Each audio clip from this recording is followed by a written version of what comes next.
Anda, maka Anda kemungkinan akan memiliki kehilangan kesempatan berbisnis dengan orang yang baik, dengan perusahaan yang baik. Oleh karena itu Anda harus punya keluasan dalam berbisnis. Nah, yang jadi masalah, Anda harus punya karakteristik yang bisa menebak kira-kira orang ini bisa dipercaya atau enggak. Nah, intuisi itu sangat penting. Terakhir, sesudah Anda menyelesaikan semua tugas-tugas Anda itu, yang terakhir Anda harus punya kebijakan di perusahaan Anda. Kalau tadi SOP tentang manajemen piutang, sekarang adalah SOP tentang bagaimana menagih hutang itu.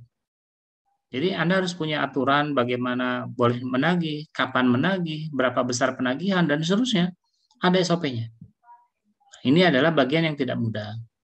Jadi bagian yang sulit, menagih hutang itu termasuk sulit. Oleh karena itu kemudian banyak orang yang mengalihkan proses utang piutang pada lembaga lain.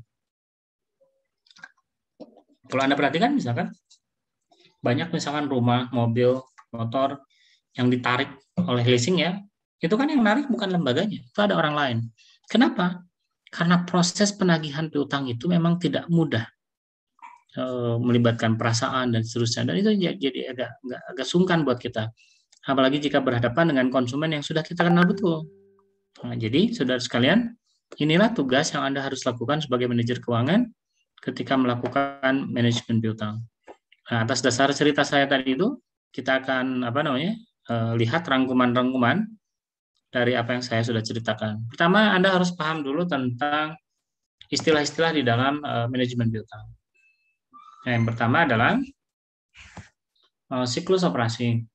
Tadi saya sudah jelaskan pada Anda, siklus operasi itu adalah keseluruhan proses dalam perusahaan, ya, waktu yang diperlukan oleh perusahaan untuk ketika dia mulai dari menerima bahan mentah, mengolah atau memproduksinya, dan kemudian menjualnya, dan mendapatkan uang. Jadi siklus operasi itu mulai dari atas pertama kali barang datang, kemudian dijual dan menghasilkan uang. Siklus inilah yang Anda akan pertimbangkan di dalam mempelajari manajemen piutang ini. Yang kedua, ada istilah yang Anda harus pahami tentang siklus operasi itu, bahwa dari cerita saya tadi, kita bisa menangkap bahwa siklus operasi itu mencakup dua kategori aset utama dalam jangka pendek. Pertama, persediaan. Tadi kan kata saya, persediaan itu Anda harus hitung betul berapa lama barang apa ya disebutnya, bahan dasar dari produk Anda itu boleh disimpan, kemudian ketika berproduksi hasil produksinya boleh disimpan dan seterusnya. Dan kemudian tentang apakah Anda mungkin menjualnya secara piutang gitu. Bagaimana prosedurnya? Ini yang dipelajari itu hanya dua ini.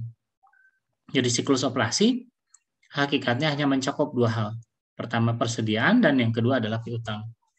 Bagaimana cara mengukur siklus operasi? Tadi ingat cerita saya. Pertama, kita harus hitung dulu instrumennya. Instrumennya ada dua. Pertama, hitung umur rata-rata persediaan. Baik itu persediaan bahan baku, setengah jadi, ataupun barang jadi. Artinya hitung betul barang-barang Anda itu berapa umur rata-ratanya. Kenapa butuh umur rata-ratanya? Untuk dapat berapa sebetulnya waktu yang dibutuhkan oleh proses produksi menghasilkan uang. Oleh karena itu kita harus tahu betul berapa umur rata-rata persediaan bahan pokok, setengah jadi, kapan dia kadaluarsa dan seterusnya. Kemudian yang kedua, berapa periode pengumpulan rata-rata? Jadi bagaimana uang tunai itu dikumpulkan itu berapa butuh waktu? Nah, tentu kemudian selanjutnya dalam siklus itu kita jumlahkan keduanya. Berapa average age of inventory dan average collection period tadi itu. Berapa lama itu sebetulnya? Nah, itulah yang akan kita jawab untuk menjawab pertanyaan berapa lama yang dibutuhkan pada satu siklus operasi untuk menghasilkan mencetak uang dari sejak bahan baku masuk sampai kemudian dijual. Tadi ada istilah cash conversion cycle. Jadi ini adalah waktu yang diperlukan antara satu titik di mana perusahaan menerima bahan mentah tadi dan kemudian pada titik lain dia menerima pembayaran atas barang jadi.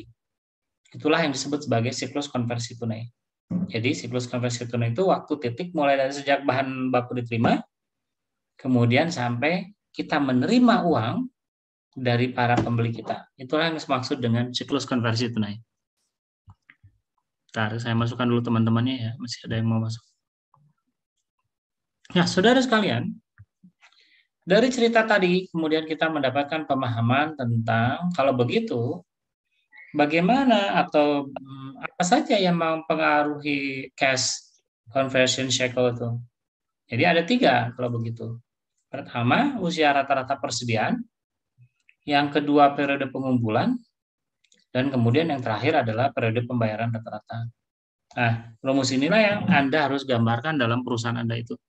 Ini nggak bisa Anda dapat di laporan keuangan. Jadi tidak mudah mendapatkan ini di laporan keuangan karena sifat datanya. Kan dia bisa datanya apa?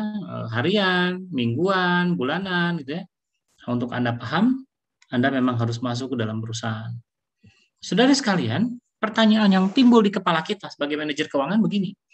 Kan pertanyaan pokoknya adalah berapa lama kita sebagai manajer keuangan sanggup mengkonversi bahan baku sampai kemudian menghasilkan uang.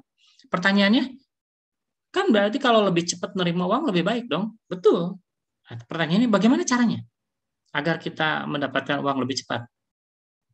Ya, pertama adalah kita harus memiliki balikan persediaan atau trade-off persediaan secepat mungkin tanpa kehabisan stok. Artinya kita boleh tuh Pak mempercepat penjualan, nggak apa-apa orang membelinya dengan piutang misalnya, tapi yang jadi masalah mungkin nggak itu akan mengakibatkan stok persediaan di kita habis. Dan akibatnya kemudian kita kehilangan kesempatan untuk menjual pada pembeli potensial. Itu juga Anda harus timbang-timbang. Kemudian yang kedua, mungkinkah kita mendapatkan pembayaran piutang dagang dengan cepat, secepat mungkin? Bisa nggak? Caranya dengan tekan gitu orang untuk bayar tepat waktu. Bisa nggak? Bisa. Tapi kalau misalkan dengan tindakan kekerasan, orang kemudian akan nggak mau. Artinya kalau Anda mencoba teknik penagihan bertekanan tinggi dengan cara menekan distributor atau konsumen Anda itu agar bayar cepat-cepat, itu yang ada hanya antipati. Akhirnya Anda tidak akan punya lagi konsumen di masa yang akan datang. Jadi teknik penagihan bertekanan tinggi itu harus Anda timbang betul. Ada beberapa perusahaan yang sangat baik menurut saya, mengirimkan email dulu, pemberitahuan bahwa piutangnya harus jatuh tempo tanggal berapa, kemudian jika sudah mepet waktu harinya ditelepon, tapi dengan nada yang baik. Banyak cara. Nah, kita harus memikirkan bagaimana agar pembayaran rekening yang kita bayar itu, kata saya tadi, manajer keuangan yang baik itu adalah manajer keuangan yang sanggup mendelay atau menunda pembayaran. Nah, tapi jangan juga merusak nama baik perusahaan kita. Jadi kita itu harus membayar utang itu selambat-lambatnya kapan itu harus kita bayar. Tetapi kita harus memaksa orang lain untuk membayar secepat-cepatnya. Kemudian yang terakhir adalah bagaimana kita mengelola tata persuratan, proses penagihan dan seterusnya. Jadi konversi uang pada siklus konversi uang itu bisa menjadi lebih cepat ketika kita memiliki data yang baik, tata persuratan yang baik. Saudara sekalian, kalau misalkan kita perhatikan dari cerita saya sampai detik barusan itu, kalau begitu berarti ada teknik dalam pengendalian persediaan. Saya sudah mencatatkan banyak di situ bahwa penting sekali berinvestasi dalam persediaan. Tetapi hati-hati ketika itu akan berakibat persediaan kita menjadi kadaluarsa. Teknik pengendalian persediaan ada banyak, saya sudah ceritakan dalam buku, mohon dibaca. Kurang lebih jadi ada 2 nih dalam teknik pengendalian persediaan yang harus kita perhatikan itu. Apakah kita memang harus berinvestasi dan kemudian bagaimana tekniknya. Saudara sekalian, manajemen piutang usaha yang baik itu atau yang efektif itu adalah pertama kita harus melakukan bagaimana menetapkan dan mengkomunikasikan kebijakan kredit dan koleksi umum perusahaan. Jadi Anda harus membuat peraturan yang jelas tentang bagaimana kebijakan kredit di perusahaan Anda, tentang piutang di perusahaan Anda. Itu pada siapa dikomunikasikan? Itu dikomunikasikan tidak saja pada konsumen Anda, tidak saja pada distributor Anda, tapi Anda juga harus mengkomunikasikan itu pada manajer-manajer lain yang berhubungan. Misalkan tadi, barang masuk, logistik harus paham tuh. Maka Anda harus memastikan aturan ini dipahami oleh manajer logistik. Kemudian barang diproduksi, berarti manajer produksi harus tahu dong. Kemudian barang dijual, maka manajer pemasaran harus tahu. Itu yang saya maksud. Jadi pada siapa harus dikomunikasikan? Pada internal juga harus. Apalagi pada direksi dan komisaris. Nah, tapi kita juga harus mengkomunikasikan itu pada tentu saja pada distributor sebagai orang yang nanti akan kita tagih. Kemudian agar piutang usaha ini menjadi efektif, kita harus menentukan siapa yang diberi kredit, berapa besar kredit yang diperbolehkan untuk setiap nasabah. Penting sekali. Nah, kemudian yang ketiga, kelola proses penagihan dan proses penagihan dan penagihannya secara tepat waktu dan akurat. Jadi Anda harus punya catatan yang baik tentang piutang, siapa, di mana, berapa lama, bagaimana cara penagihannya dan seterusnya. Riwayat itu penting. Karena riwayat itulah yang kemudian akan mendasari kita pada kebijakan kita yang lain. Jadi Anda untuk keperluan itu tentu harus memiliki buku besar piutang yang sangat akurat, komprehensif ya, tahu persis kapan siapa harus bayar berapa. Nah, ini yang kemudian saya sebut sebagai bagian dari cara memantau piutang usaha secara individu maupun agregat.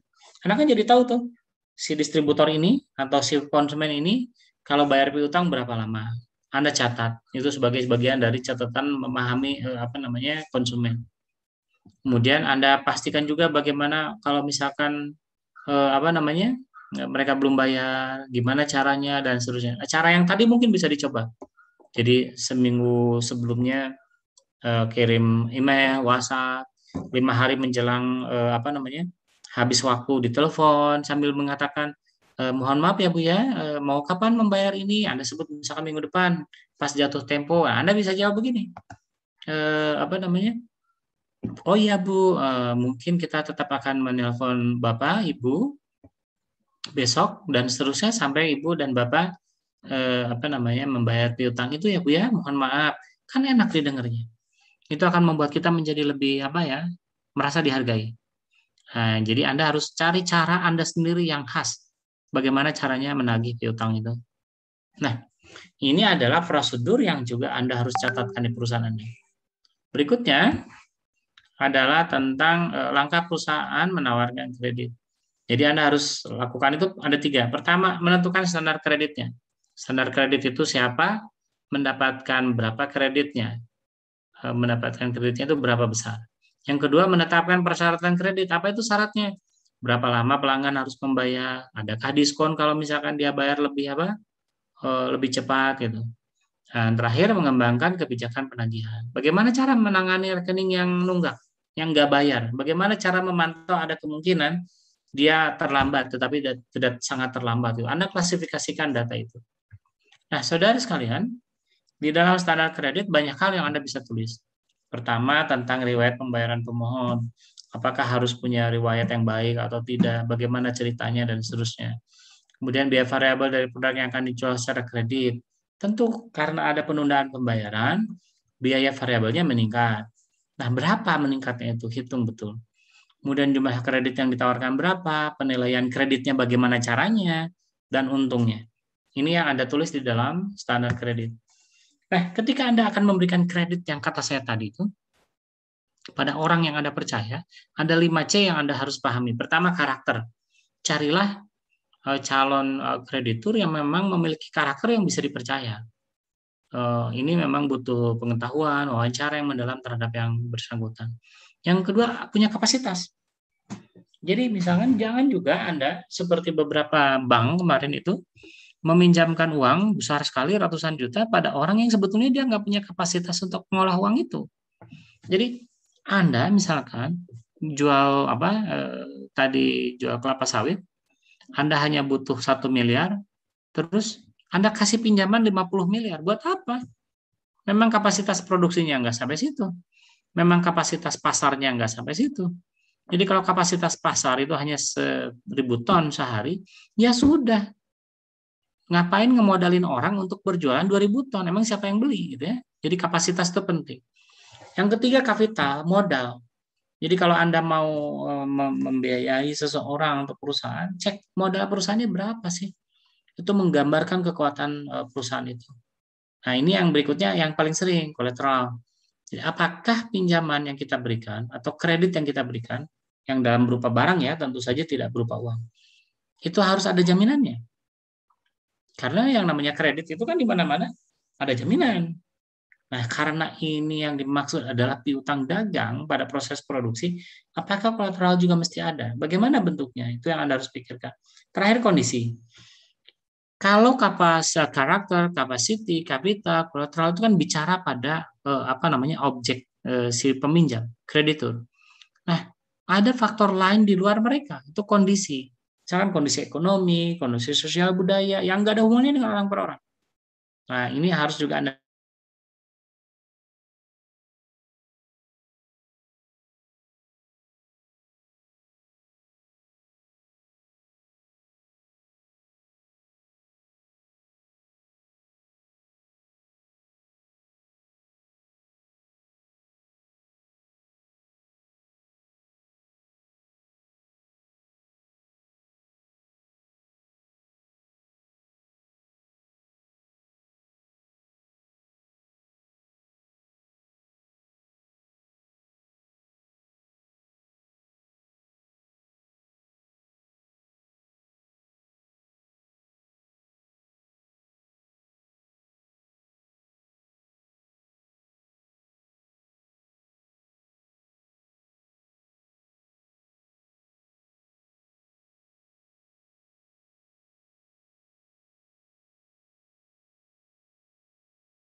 Jadi, saudara sekalian, bisa kita katakan bahwa dari 5C itu, karakter, capacity, kapital, dan collateral, itu adalah faktor internal.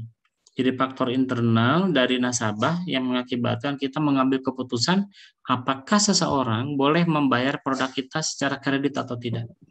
Kondisi itu sifatnya eksternal. Itu hal yang di luar jangkauan dari nasabah. Tetapi mungkin terjadi. Misalkan dia punya karakter yang baik, kapasitas produksi baik, modal yang baik, punya jaminan yang baik, tapi dia berbisnis misalkan di wilayah konflik. Apa kemudian kita berani untuk memberikan dia pinjaman? Kan ragu-ragu. Jadi kondisi itu adalah kondisi eksternal yang mungkin mempengaruhi kegiatan operasional perusahaan yang saya katakan tadi sebagai sebuah siklus. Nah, kita harus timbang-timbang betul. Nah, saudara sekalian, bagaimana memantau kualitas keseluruhan piutang? Jadi piutang perusahaan piutang perusahaan kita itu baik atau tidak? Bagaimana caranya? Pertama, hitung periode penagihan rata-rata. Jadi orang tuh kalau ditagih rata-rata, berapa lama dia kemudian untuk menurut membayar, berapa tingkat kegagalan dan seterusnya. Kemudian kualitas keseluruhan piutang juga dilihat dari umur piutang. Jadi umur piutang yang makin pendek itu makin bagus daripada umur piutang yang makin panjang. Kenapa tadi saya katakan bahwa tugas dari manajer keuangan itu mendelay pembayaran, mempercepat proses penerimaan uang. Jadi kalau umur piutangnya pendek itu lebih bagus, lebih disukai. Kemudian yang tiga adalah pemantauan pola pembayaran. Pola pembayarannya bagaimana caranya? Apa yang mereka lakukan? Itu menentukan kualitas keseluruhan piutang. Saudara sekalian, periode pengumpulan piutang itu ada rumusnya, yaitu piutang dibagi dengan penjualan rata-rata harian. Beberapa rumus juga diperlukan untuk memahami tentang manajemen persediaan. Saya tidak perlu sebutkan satu-satu, silakan baca di buku saya. Nah, saudara sekalian, itulah pertemuan hari ini tentang manajemen persediaan. Ada pertanyaan?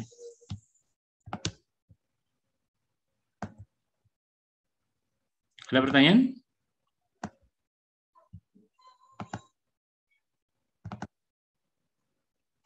Nelis, ada pertanyaan nggak, Nelis?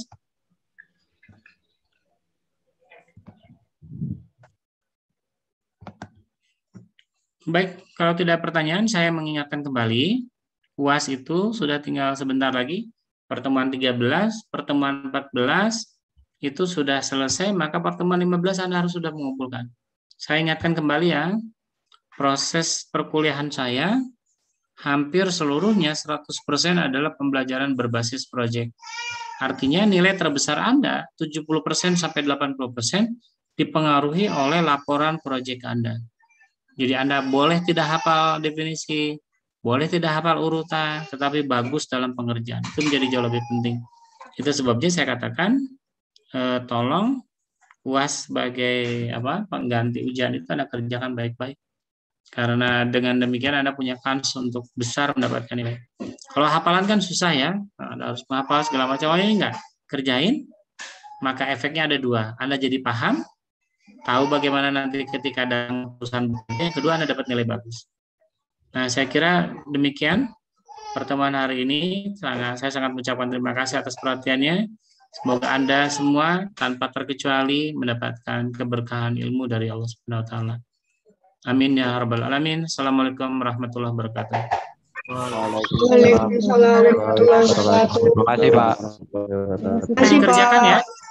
tugas-tugasnya ya, hati-hati nanti kepepet waktunya. Dan saya ucapkan terima kasih. Assalamualaikum.